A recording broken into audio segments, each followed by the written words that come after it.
So my name is Tricia Pilny, and I own a company called Parallel Strategies, and I'm the president and CEO. And what I do is growth strategies for companies, all the way from business development and marketing strategy, all the way through the design and construction process.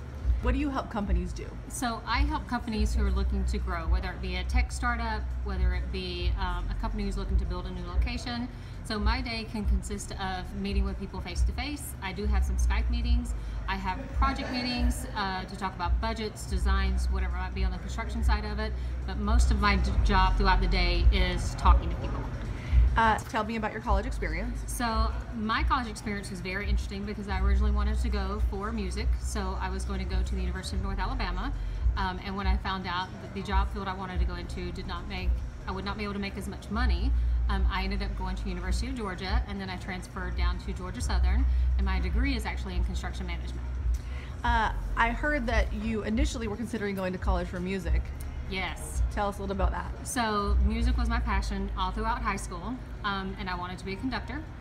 But when I found out how much female conductors make, I knew that I would not be able to support myself or a family, or I wouldn't be able to travel or retire the way that I wanted to.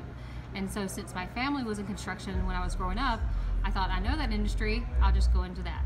Great. So you didn't always know you'd be in construction management, but you knew a little bit about it. Mm-hmm.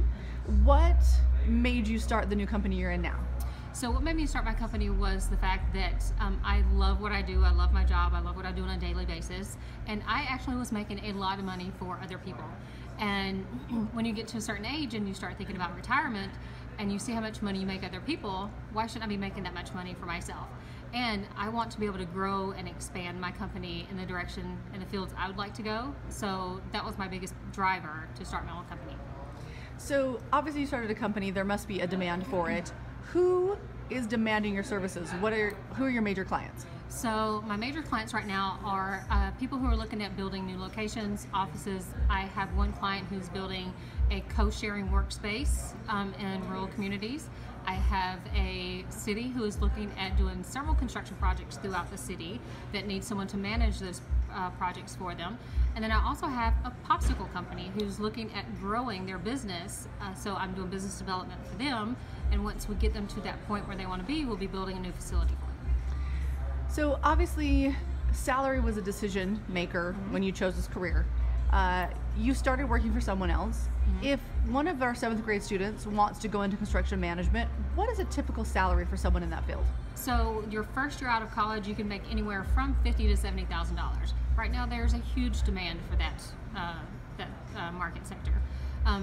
After a couple years, and you're really good, and you're one of the best in the area, I mean, you make over $100,000 to $125,000 a year. There's also a field that you can go, or a way to get into that without having to go to college as well, that you still, with the experience, after a couple of years, you're making the same amount as if you went to college. The construction industry right now is in high demand, and it's a field I think anyone should be looking at. So you said you can start at around 70,000, 50,000 on a low range, and then you get to promote. How does promotion work? Is it just sitting in the chair? If you're there long enough, do you make more money? Promotion is, in our field, is based on your performance. The harder you work, the more passion you have for your industry, the more you'll get promoted. The people who are on sites or in the office at 6 in the morning and they're willing to be the last one on the job site are the ones that people are going to notice because you have the strongest passion for it. It's really hard because a lot of people do have to travel, but when you really work those first 5 to 8 years and you show you have that passion, you pretty much have your choice of where you want to be after that. Yeah. So when you say you have your choice, have you worked other places besides Utah? I have worked actually all over the country and in Hawaii. One of my favorite projects, I actually built a 1.2 million square foot distribution center just outside of DC. I also built the Baltimore Ravens training facility probably 15 years ago and just outside of Baltimore. I've worked in Dallas, I've worked in Louisiana, worked in California, Washington State. I've probably done a project in 38 different states across the country. For the 7th grade students watching this, what have you done in Utah that they could see? So they could see Station Park. So I've been with 2 separate companies who've actually worked on Station Park. So if you go to Station Park, you see the big water feature. That was one of my designs that I worked on. Also, all of the buildings themselves. The company that I just left before I started my own company, we actually built all of Station Park. If you go to City Creek and you see all the beautiful water features and the creek, was the project manager on those as well. So that leads me to kind of a more philosophical question, but we've been talking a lot about STEM education, which stands for science, technology, engineering, and math. You could also add art into that to do STEAM. Yes. Do you use STEM in your job? Every day. When I went to school for construction, I thought, oh, this would be easy. Everything's done on the computer. I'll be using my calculator. I, of course, was in school in the early 90s, so I had an old-fashioned construction calculator, didn't use my phone. I have to use that every day, as well as art. There are many times on a job site we might have to change a design on the fly. There's no architect around. We have to come up with a design on our own to try to work something out to make that project work and keep the schedule going. So, in addition to all the technology you're using, because you talked about you see people face to face or you do Skype calls, are you also using communication skills? And is that a big part of your job? Communication is the biggest part of my job. If you can't, actually, let me say, the biggest part of communication is listening.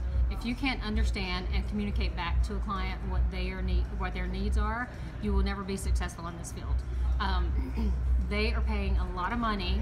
I mean, you could have a $10 million project, you could have a $100 million project, but if you don't have the same vision that that client has, you'll never be successful.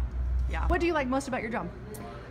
The communication part of it. I love talking to people. I love the diverse type of clients that I have. The people that I talk to on a daily basis are all different from 1 hour to the next. I could have a phone call with someone in the banking industry versus someone who is looking at building a dog park. It is just an amazing array of people out there that are needing not only the business development marketing side of my company, but as well as the construction management side. Is there anything you don't like about your job? The long hours and the travel. It can add up after you've been doing it for many years. There are times I have to work 80 hours a week, and then there are also times that I can go get a facial on a Monday afternoon. So that's not too bad. No, it balances out pretty well.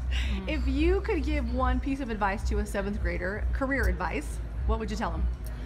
In 7th grade, I would say try everything. There might be some classes that you love. There might be some classes you like, why would I want to take that? Take that class. You know, you never know. You can always change your schedule if it's something that you really don't like. But try everything that you can. You never know where those new experiences will lead you. Thank you. Thank you. Bye.